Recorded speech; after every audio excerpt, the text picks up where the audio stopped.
যেটা 15 বছরে হয় নাই সেটা আজকে হয়েছে। অলমোস্ট আমার গায়ে ধাক্কা দিয়ে আমাকে ফেলে দেওয়ার চেষ্টা হয়েছে। যেই বিএনপির নেতা কর্মীদের জন্য গত 15 বছর লড়াই করলাম, তারা আমাকে এখন ধাক্কা দেয়। তো ঠিক আছে, ধাক্কার বদলে তো ধাক্কা আসবেই, তাই না? সেটাই হয়েছে। নির্বাচনের আগে একটা সীমানা নিয়ে যদি এইরকম আচরণ আমরা দেখি নিজের দলের মধ্যে,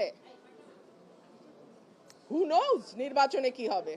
মুশকিল হচ্ছে উনি যেহেতু খুব পরিচিত কোনো মুখ নন, উনি এনসিপি থেকে এসেছেন না জামাত থেকে এসেছেন আমি জানি না, তবে উনি প্রথম, আমি জানি না যার কথা আপনি বলছেন, একজন আমাকে ধাক্কা দিয়েছেন, পাঞ্জাবি পরা, হ্যাঁ একজন ধাক্কা দিয়েছেন, তারপরে আমার লোক তো বসে থাকবেন, আমি তো একজন মহিলা, এবং পরে যখন আমার লোকজনকে মারধর করেছে আমার লোকজন জবাব দিয়েছে। সিম্পল। গুন্ডা আনতে চাইলে গুন্ডা আনা যায়, অসুবিধা হয় না।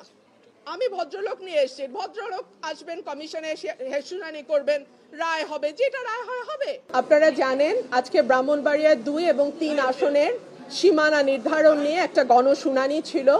আমি ব্রাহ্মণবাড়িয়া 2 এর পক্ষে সেই গণশুনানিতে অংশগ্রহণ করি।